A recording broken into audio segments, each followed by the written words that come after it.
They want me to testify against my mentor who did nothing. He did nothing wrong, Roger. Okay?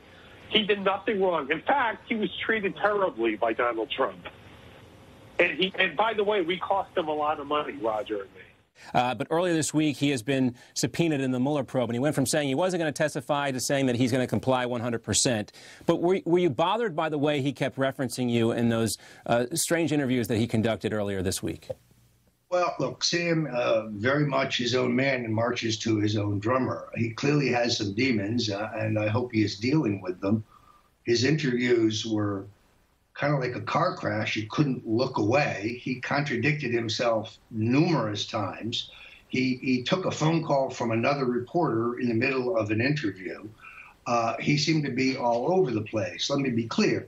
He was not speaking at my behest or at my direction or suggestion. I would not have recommended that he not comply with a document subpoena. There's nothing in our correspondence that is untoward or inappropriate. I certainly don't make, there's nothing there that is problematic.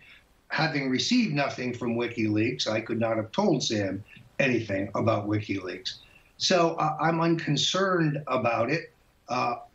But again, he is not acting at my behalf. It's not unreasonable to think that given my long-term relationship with Donald Trump and the fact that I was on the campaign staff early on until I resigned, that they might want to look at my correspondence and memos and stuff. And I think that's only natural. But again, I assume that they've already been looked at extensively.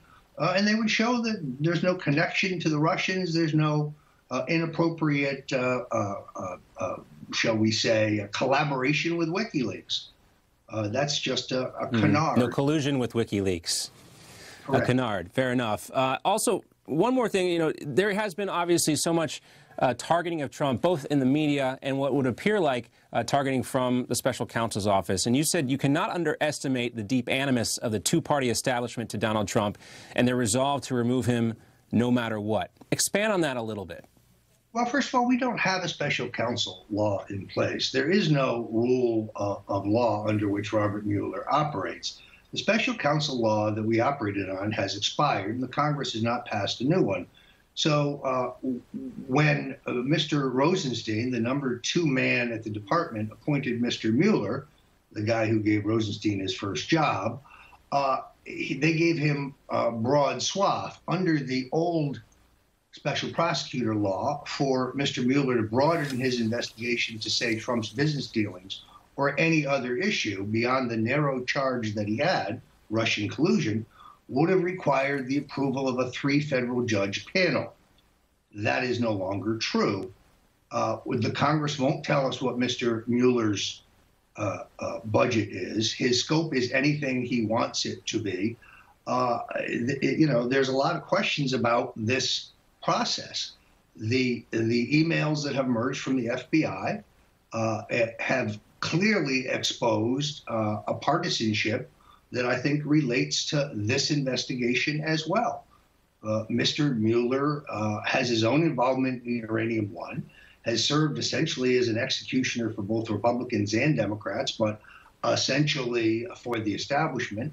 And I think there will be an effort to, you know, to either find some process-related crime by the president and, you know, perhaps further indictments as far as we know.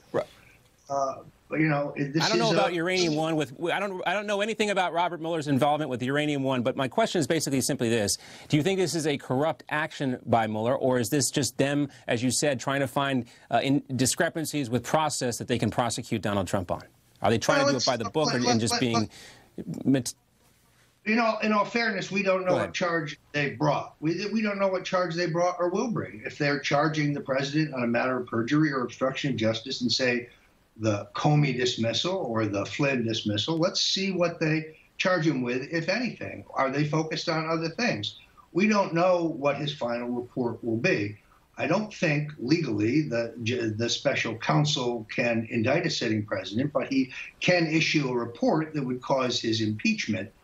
Legal scholars disagree on some of that, but it's very clear that you know, a report by the special counsel that concluded the president broke some law would be grist for an impeachment campaign drive in October by the Democrats.